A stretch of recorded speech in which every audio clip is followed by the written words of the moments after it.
Benja é Benjamin Bach e é formada em Economia pela PUC São Paulo, mas se destacou mesmo no jornalismo esportivo. Trabalhou na Rede TV no programa Bola na Rede e comentou a Copa Ouro no SBT. Também atuou na Record com participações no programa Debate Bola. Benja, como é mais conhecido, foi colunista do jornal Lance e também com um blog no site do jornal e um programa semanal de entrevistas, o Papo com Benja. Desde agosto de 2000, faz parte do programa Estádio 97, na rádio Energia 97.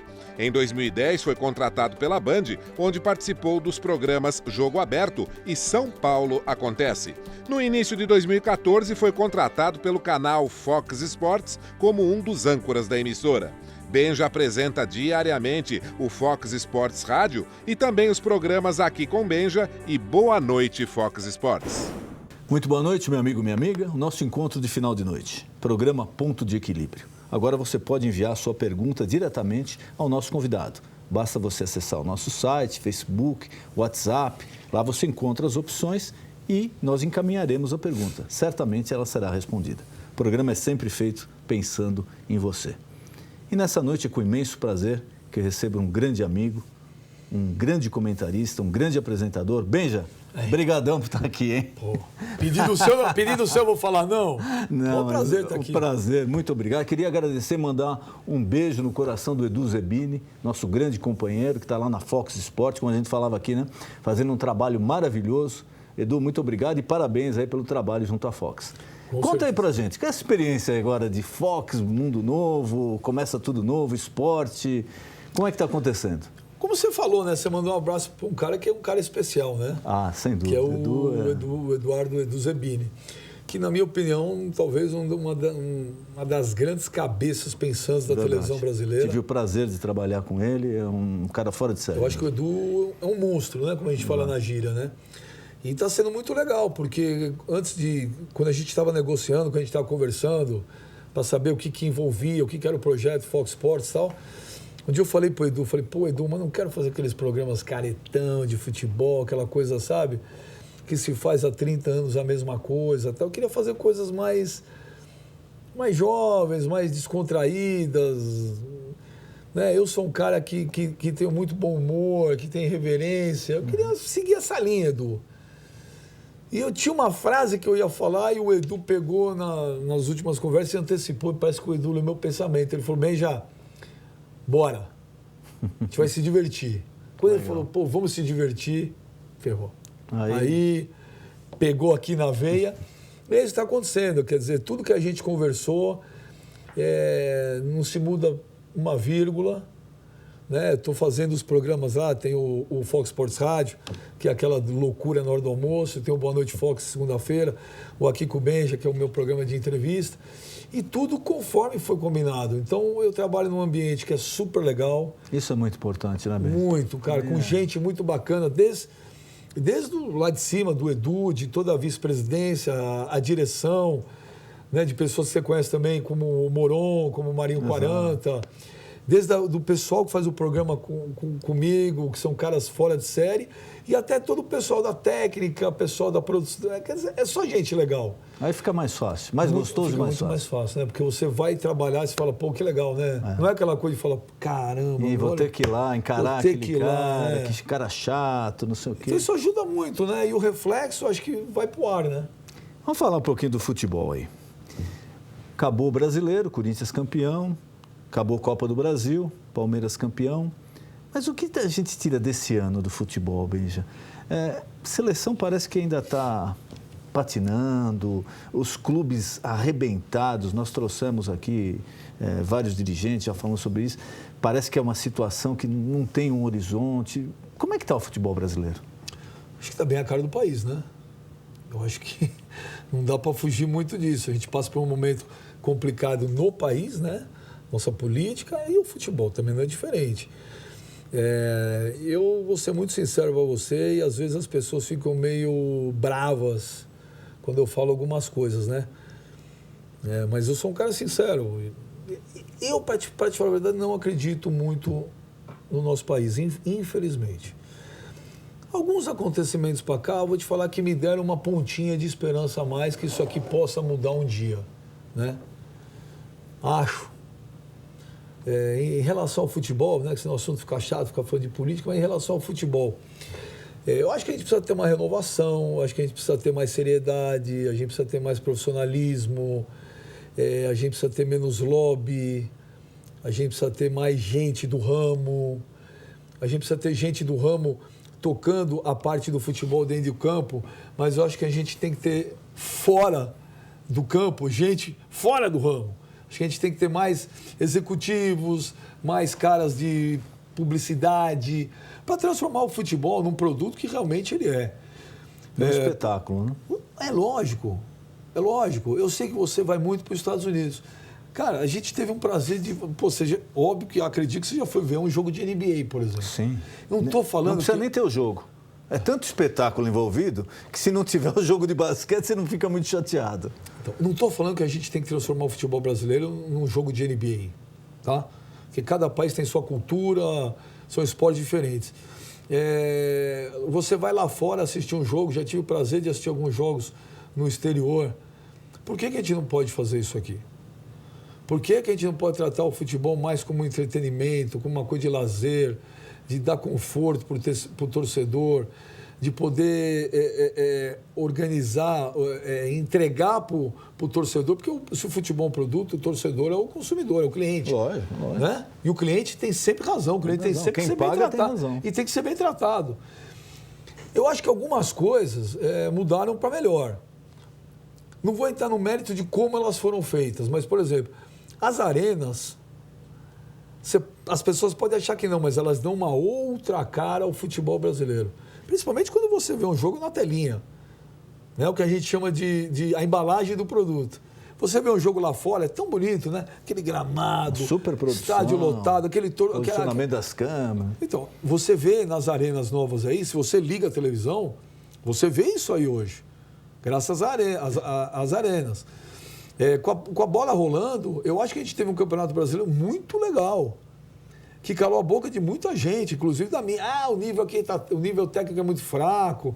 Não temos os nossos craques.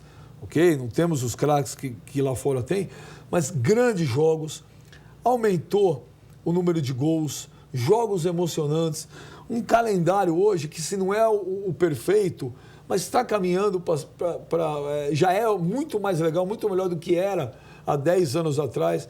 Hoje o clube, o time em janeiro, ele sabe o que ele vai fazer até dezembro. Dá para se programar. Justamente, ele pode se programar. Então algumas coisas estão mudando para melhor. Não é o ideal? Não é. Pode vir a ser? Pode.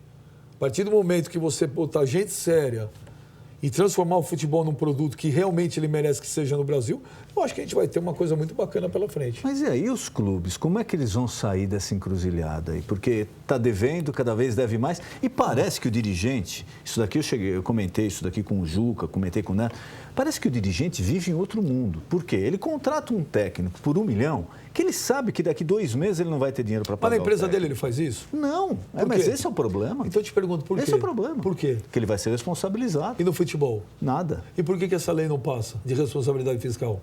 Porque o dirigente quer manter esse status quo. Mas aí, vai acabar o clube? Porque o clube está quebrado. Você quer ser presidente do Flamengo? Quer? De jeito nenhum. Não, pode falar. Você quer? Você quer ser presidente do Flamengo? Ok. Assina aqui que se você gastar mais do que você arrecadar, se você gerar um prejuízo não sei o quê, vai sair nós vamos tirar do teu bolso, do teu patrimônio. Você vai querer? Eu não. Mas eles estão fazendo o contrário, eles não querem ser responsabilizados se não pagar imposto. Por isso que eu digo para você, voltando à pergunta anterior, e o futebol? Aí que tá, enquanto você não mudar algumas coisas, aí fala, a Lei Pelé acabou com os clubes brasileiros. Eu acho que a Lei Pelé precisa ser revista em alguns pontos, não discordo disso. Agora, antes da Lei Pelé, o dinheiro ia para os clubes, certo? Cadê o dinheiro? Empresário. Na época? Jogador. Dirigente. Exatamente. Dirigente milionário, confederações bilionárias. Clube quebrado. Então como é que você vai ter uma solução? Aí os caras falam assim, não, o futebol tem que virar empresa. Deixa eu te falar, você vai comprar uma empresa que está quebrada, além de estar quebrada, ela tem dívida pelos próximos não sei quantos anos. Gente, o Paulo Nobre, então, presidente do Palmeiras, se ele não põe o dinheiro do bolso dele, a qual eu sou contra, eu acho que isso não é profissionalismo, mas ele salvou o Palmeiras, ok, Isso é outra história. Mas se ele não põe para o dinheirinho dele lá, não tinha para pagar a conta de luz e água. Então vamos Isso supor. agora, nós estamos falando há um ano atrás. Então nós estamos falando do Palmeiras que deu a sorte de ter um Paulo Nobre. São Paulo está hoje com uma dívida absurda. Não tem jogadores para vender, não tem os ativos para vender. Não tem um Paulo Nobre para botar o dinheiro, faz como? Exato, porque o Diniz, que teria condição de fazer isso, que é um dos conselheiros, ele falou, não, mas o importante é saber a origem do negócio. Não adianta pôr o dinheiro, você precisa localizar o problema. Porque ele está coberto de razão. Lógico. Você tem que saber, senão você põe o dinheiro, ele some de novo. Põe o dinheiro, ele some de novo.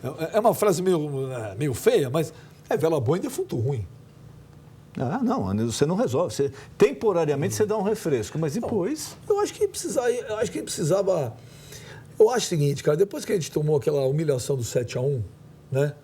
Não que também o 7-1 e tal, mas foi uma coisa tão forte. Emblemática, né? Emblemática, tão forte, que o futebol brasileiro precisava dar uma repaginada, sabe? Eu acho que precisava dar uma repaginada.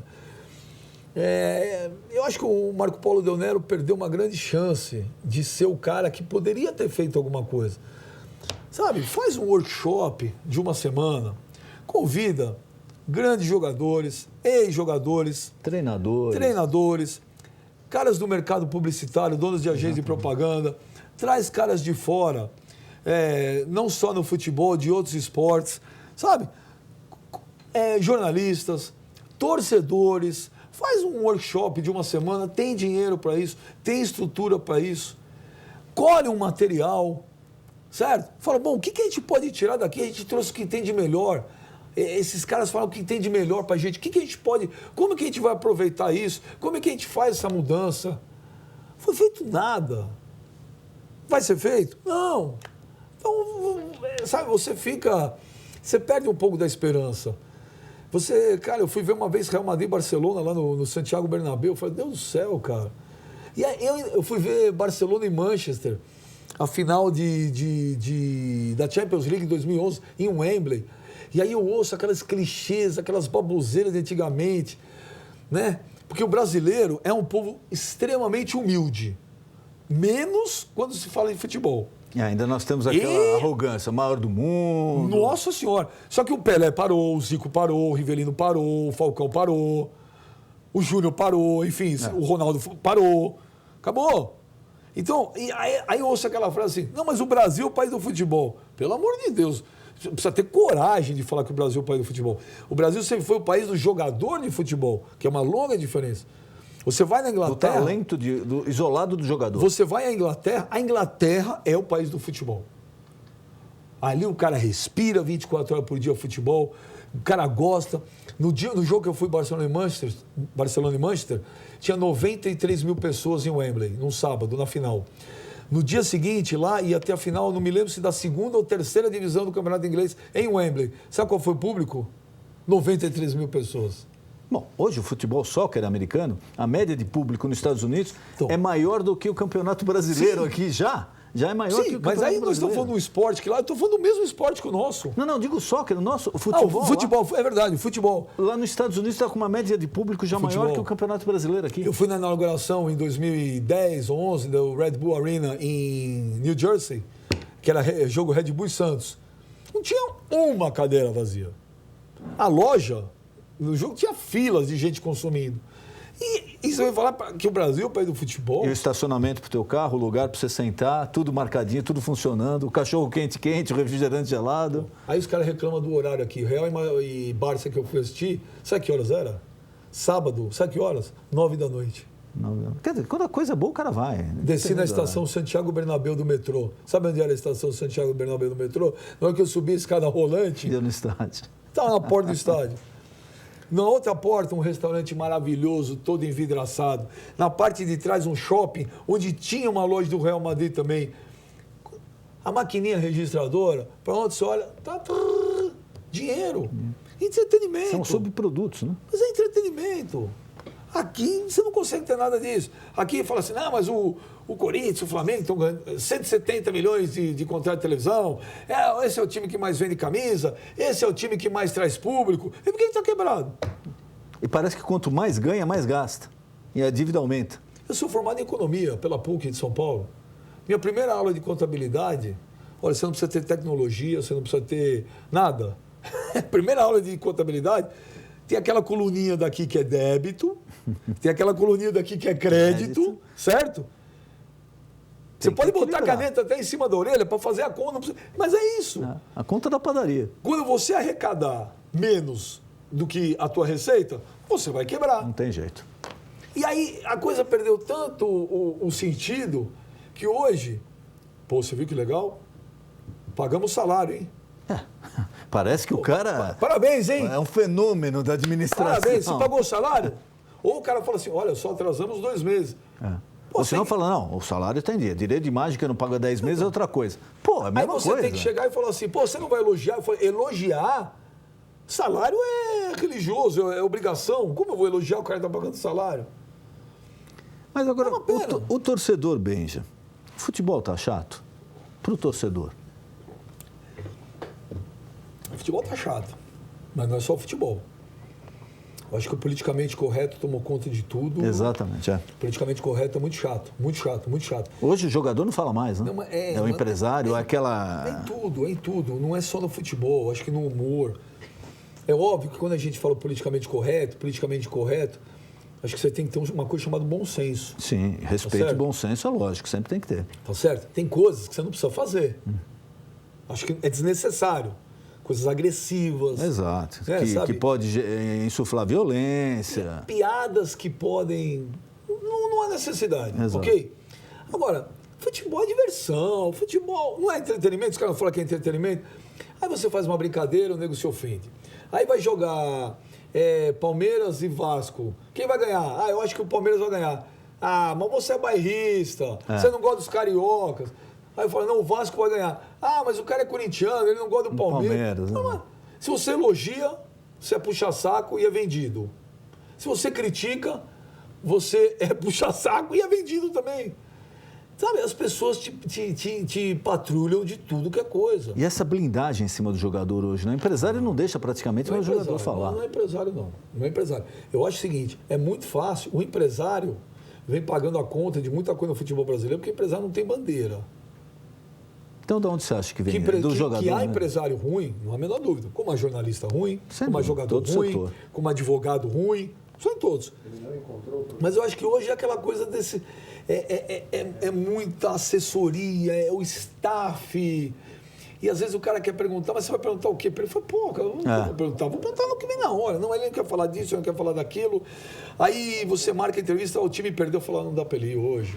Segura. Só vai na boa, né? Só vai na boa. Esse é o problema. É um cara ou outro que fala, não, marquei, eu vou. Né? Antigamente você ligava direto pro jogador, fazia um monte de coisa. Hoje está muito mais difícil. Você encontrava o jogador em restaurante, batia papo sobre o futebol, sobre o time. Hoje parece que o cara... Hoje é mais difícil. Hoje é muito mais difícil. Hoje o acesso a ele está muito complicado. E a história do jogador utilizar o clube hoje como um tipo de uma vitrine que ele está sempre pensando no passo subsequente? E o que me espanta, Benja, você vê revelações aí de clubes como São Paulo, Corinthians, Palmeiras, jogadores com 17, 18 anos, que o clube já tem 20% só dos direitos dele. Mas a gente volta para aquela questão anterior. Por que o clube tem 10, 15, 20%? Porque os clubes estão quebrados, os clubes não têm mais crédito, então a gente sabe a dificuldade que é você pegar dinheiro em banco. Né? Ainda mais na hora que o cara vê o balanço do clube, aí que... Ele não precisa nem ver o balanço. Na hora que o cara lê o jornal, vê a televisão, vê a internet, o cara fala, pô, né? Eu sei que você está quebrado, você me pede, eu vou te emprestar dinheiro? Não como, não tem garantia, não tem aval, não tem nada. Então, entraram aí, é por isso que eu te falo, os empresários, a incapacidade dos dirigentes nos últimos anos levaram a essa situação. Então, o empresário funciona, às vezes, como banco. Olha, faltam 4 milhões para a folha salarial desse mês. Não dá para ligar lá nos bancos. O cara vai lá, tá aqui, assina o check-in, tá aqui 4 milhões e meio. Quando que você me paga? Então faz o seguinte, o Zezinho lá da base é bom, esse menino que já me falaram, o Joaquinzinho ali, o Manuelzinho ali. Ele tá vendo como empresário. Tá bom? Então me dá isso aqui, pronto. Acabou. É um caminho sem volta. Então, alguns clubes estão conseguindo se reestruturar. Ou você entra agora faz uma reengenharia financeira nos clubes, diminui os salários, para de gastar mais do que arrecada, caia na realidade que o seu time não pode vender um patrocínio de camisa igual vende um Barcelona e Real Madrid, porque não é um Barcelona e Real Madrid, muitos aqui ainda acham que é. A nossa Vem economia, a realidade do economia. nosso mercado. Começa a fazer esse tipo de coisa, senão é uma bola de neve que não tem fim. Eu vou dizer um negócio pra você, eu duvido que esses clubes vão pagar toda essa dívida que eles têm. Você acredita que paga? Você vê, o Botafogo, mais de 700 milhões. Como é que paga isso? Fala pra mim. O próprio São Paulo, chegando em número de 300 milhões. O Palmeiras, contando esse empréstimo aí do presidente, já supera 200 milhões. Mas tem que pagar ele também. Tem que pagar, Que lógico. eu saiba, ele não é uma doação. Não, lógico que não. E você paga como? Então, não tem a perspectiva, não tem o planejamento. Aí vão pedir para fazer mais uma anistia, mais um refinanciamento. Até quando? Eu também quero um, meu. Lógico, todo mundo. Também quero pegar dinheiro a 6% ao ano. Tem um monte de coisa que eu queria fazer também. Eu não acho certo. Então, tá difícil ver uma... E seleção, Benji? Vamos falar um pouquinho agora do futebol. O Dunga, a seleção brasileira, o Campeonato Brasileiro acabou, o ano acabou agora. Qual a perspectiva que você vê para o Brasil? Ano que vem já tem a Copa da... Vai ter uma outra Copa América nos Estados Unidos, né? Isso. E tem a Olimpíada também. Como é que está a projeção do futebol brasileiro? A gente fez uma entrevista com o Dunga. Eu assisti. No Bola de Fotos, que foi uma coisa assim, na minha opinião, espetacular. Espetacular. Cara, o Dunga falou um negócio, dentre algumas coisas que o Dunga falou, que eu digo para você que eu concordei com 90% do que o Dunga falou. Não, me surpreendeu também. 90% que o Dunga falou. Gostei muito do posicionamento dele. E ele falou uma coisa que foi muito legal, que é uma coisa que eu falo há muito tempo. Eu falei, caramba, o Dunga foi lá e o que ele fala? Ele falou, falta humildade. E é aquilo que eu te falei, né? Nós somos arrogantes quando falamos de futebol. Eu acho que nós perdemos 7-1 porque o Filipão foi extremamente arrogante. Foi, inclusive, o Roque Júnior falou para ele antes. Se ele tivesse a humildade todo mundo falou, reconhecer que a Alemanha... Se jogar aberto é goleada. Gente, não é crime nenhum. A Alemanha tem uma seleção melhor que a nossa. Não é crime. Estamos jogando em casa, dane-se. Você sabe, você está vendo que a seleção alemã, ela é poderosa, é uma seleção que se preparou 2 Copas atrás para a Copa de 2014. Vai jogar feio? A gente tem jogando feio faz tempo. Bom, o que a Argentina fez na final com a Alemanha? Mas bloqueou o time e quase ganhou, hein? É o que tem que ser. Quase ganhou. É o que tem que ser. A gente acha que, por exemplo, o Brasil ganha de 1-0, é uma desgraça. 1-0? Que é isso? O Brasil empata. Meu Deus do céu. O Brasil perde de 1-0. É tudo uma porcaria, os jogadores são um lixo, o treinador é um lixo. Do 7-1 não vou nem falar, porque também aquilo é sacanagem. Então, a gente precisa parar com esse negócio.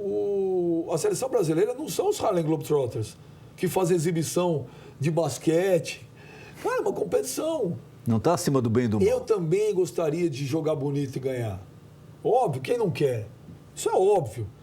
Mas você tem uma competição, você tem um grau de exigência muito grande. Não dá para você dar show. Então, é uma coisa também que eu acho, a cobrança das pessoas é uma coisa desumana. Empatou com a Argentina 1-1. Não tinha Messi, não tinha o Agüero e não tinha o técnico. Se eles estão lá, era goleada. É só um minuto. É vice-campeão do mundo. Vice-campeão do mundo. A Argentina lá. Acontece. Gente, nós estamos jogando de igual para igual com todo mundo. Exceção do Neymar, que é um monstro, um fora de série. São jogadores que estão praticamente no mesmo patamar. Jogam todos juntos na Europa, todo mundo... Cara, vamos baixar a nossa bola. Vamos baixar a nossa bola. E foi isso que o Dunga falou. E eu concordo plenamente com o Dunga. Você vai falar, o Dunga é o seu treinador da seleção? Não, não seria o meu escolhido. Isso é outra coisa. Agora, o que ele falou, ele tem muita razão, sim. Agora, não é um pouquinho de incoerência mesmo? Porque ele dirigiu a Copa da Seleção em 2010. Fez uma campanha ruim, pelo menos aquém do esperado, em 2010. Aí veio aquela história, substitui, foi o Mano, aí do Mano, tira o Mano, coloca o Filipão em cima da hora, etc. Aí o Filipão também não deu certo. Aí, tanta gente lá na época, vamos falar, Tite, Muricy, que estavam mostrando um trabalho melhor que o do Dunga, essa é a verdade. Pelo menos um trabalho tático, técnico melhor que o do Dunga. Aí, de repente, você pega o Dunga de novo e coloca lá, e como dizendo, olha, aquele trabalho de 2010 está homologado. Eu não entendo isso, né? Primeiro, em 2010, o Ricardo Teixeira humilhou o Dunga publicamente, né? Mandando embora ali e tal. Aí, não serve e tal. Aí, toma de 7. Porque quando trouxeram o Dunga porque a Copa de 2006 foi aquela bagunça toda, lembra? Exato, é. Falavam que entrava na concentração, bagunça, jogando. Os caras no telefone, então, pô, precisa acabar essa... Vamos disciplinar. Precisa trazer o Dunga. Aí perde 7-1, precisa trazer o Dunga. Mas tá bom, o que o Dunga fez? Pô, pode falar, você tem o futebol brasileiro e o futebol argentino, você tem treinadores, tanto no Brasil quanto na Argentina. Se você pegar a Copa América, na semifinal, os 4 treinadores das 4 seleções eram argentinos. Argentinos, né? Você vai pegar o treinador do Atlético de Madrid, Diego Simeone, é argentino, foi jogador da Argentina. Exato. Você tem no futebol brasileiro hoje um cara como o Tite, que é praticamente uma unanimidade, é um cara que estudou, que parou, que está ganhando tudo no futebol brasileiro. O próprio Marcelo Oliveira, que vem ganhando tudo, o Muricy, que vinha ganhando tudo. Então, você tem opções. Aí a Argentina vai lá e pega o Tata Martino, que passou pelo Barcelona e conseguiu passar. Isso é péssimo. E você pega o Dunga, com todo respeito ao Dunga, que é o cara que eu gosto. Mas, puxa vida, você já tem, as pessoas já têm uma aversão à seleção brasileira muito grande. Isso foi um assunto que eu toquei com o Dunga.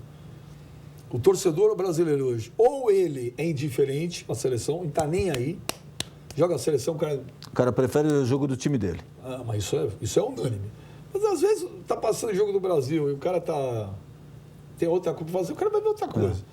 Tem aqueles que torcem contra a seleção brasileira, que não é pouco. E você tem aquela camada, aquele pessoal que ainda gosta da seleção brasileira. Por que eu te falei aquela? Pô, pega a gente também do mercado publicitário, pega uns caras para mudar. Como é que a gente pode repaginar o negócio? Exatamente. O que a gente pode fazer para mudar a cara disso aqui? É igual você pegar um produto. De repente você tem uma empresa que tem um produto espetacular, que de repente a venda caiu. Vamos lá estudar. Por que a venda caiu? Vamos pegar a agência X para cuidar, para a gente voltar com isso, porque o produto é bom. Uma coisa é você ter um produto ruim. O produto é bom, o produto é excelente. Então o problema é outro. Então, o mais difícil é você ter um produto bom. Se a sardinha não é boa, não adianta você mexer na lata da sardinha. Então, fizeram nada. E repito, nada contra o Dunga, mas, pô, você já tem, as pessoas têm aquela ojeriza, aquela antipatia à seleção, por causa de tudo isso que a gente está vendo, da corrupção, dos caras presos, enfim. Dos próprios jogadores que a maioria já não joga mais aqui. Tem jogador já não reconhece. Tem jogador que se você botar na televisão sem o nome, a legenda embaixo, as pessoas não sabem quem são. Se ele colocar na rua, não é reconhecido aqui em São Paulo. Aqui não. E aí você pega e fala, pô, você traz o Dunga, que é uma pessoa que não tem a simpatia da maioria. Uma pena. Repito, não tenho nada contra. Mas, pô, o que você faz? Você traz o Tite. A opinião pública queria. Oxigenou o negócio. Você tira um pouco da antipatia, fala, puxa vida, o Tite lá dando entrevista, com aquele sorriso. Faz parte, é o kit. É o kit que você tem que trazer. Mas o que eu vou fazer? Ninguém pensa. Eu fico perplexo. Benja, queria te agradecer. Pô, imagina, eu que agradeço. Foi um prazer enorme te receber aqui. Queria agradecer mais uma vez o Edu. Um abraço, Edu, muito obrigado. E queria te colocar à disposição algum recado que você queira passar para o nosso telespectador, algum tema que eu não te perguntei. Por favor, fique à vontade. Não, primeiro que eu queria falar que foi muito legal o papo. Você passou super rápido. Eu também faço igual você, sem pauta. Vamos trocando ideia, vamos falando. Não, eu queria te dar parabéns pelo programa. Parabéns pelo que você tem feito aqui. E falar para as pessoas que é o seguinte, né? Difícil, eu estou falando isso, eu preciso mudar, por isso que eu quero falar isso. Vamos tentar acreditar mais nas coisas aqui, né? Eu acho que nós estamos passando por um momento de tudo nesse país aí que é igual o que eu te falei anteriormente. O Marco Paulo Del Nero teve uma grande chance de poder mudar tudo e não mudou. Então, eu acho que por tudo que está acontecendo no nosso país agora, eu acho que se a gente não mudar, começar a mudar agora, para as próximas gerações, para a gente ter um país bem melhor, em todos os sentidos, futebol, exato. Política, né? Honestidade, honestidade, tudo, sabe? Mostrar que nesse país o crime não pode compensar. Eu cresci ouvindo que o crime nunca compensou, né? E eu quero que meus filhos cresçam aqui, nesse país aqui, sabendo que o crime não compensa. Então nós estamos tendo uma grande chance de mudar esse país em todos os sentidos. Espero que a gente mude. Eu acho que é a nossa última chance de mudar tudo aqui, até no futebol. Tem uma perguntinha aqui do telespectador que você nunca deve ter ouvido. Eu vou te fazer. Você para mesmo de jogar no final do ano? Pode falar? Quantas vezes você já foi confundido com o Rogério Ceni? Você quer duas engraçadas? Tem tempo? Tem, vamos Então, lá. vou te contar duas engraçadas. Uma, eu estava saindo numa reunião uma vez, numa agência de propaganda, aqui em São Paulo, na Vila Olímpia, entrei no elevador e desci. O cara falou assim para mim, né? O cara olhava. O cara falou assim, aí, Rogério, pô, sou teu fã. Pô, Rogério, olha, eu sou São Paulino. Falei pro cara, olha, eu não sou o Rogério. Cara, mas pode falar, aquele jogo lá, mas você... Ele não acreditou. Falei, olha, eu comecei a rir, falei, eu não sou o Rogério. Bom, descemos na garagem, fui pegar meu carro, o cara virou pra mim e falou assim, Rogério, tudo bem, eu sei que você não gosta de ser incomodado, mas posso falar, eu sou teu fã. Falei, bom, não adianta. Quer um autógrafo? Não, autógrafo já dei. Já deu? Claro, eu falo pra ele, o Rogério é muito amigo meu, adoro o Rogério, eu falo, e às vezes eu contei uma história pra ele, que ele ficou meio bravo uma vez comigo lá, porque tinha um guardador de carro na praia, onde eu tenho casa. Cara, sempre, né? Um pouquinho acima alterado. E toda vez que eu chego a minha mulher, fala, Rogério, sou São Paulino, pô, te adoro. Aí um dia eu cheguei, pô, ele olhou pra mim e falou, pô, o que você tá fazendo aqui, Rogério? Pô, São Paulo joga amanhã. Falei, inventei uma contusão. Eu falei, aqui é Corinthians. Olha, eu sei que esse cara parou de beber aquele dia. Falou, tive alucinação aqui. E teve uma outra, a última, que eu tava no vestiário do meu clube, tinha saído do treino de natação. Pô, tô lá me trocando, tinha o cara lá que guarda os armários, pô, tirava o olho de mim, né? Aí eu falei, pô, aí... Fui lá falar com o cara. Falei, ô parceiro... Algum problema? E aí, cara, algum problema aí?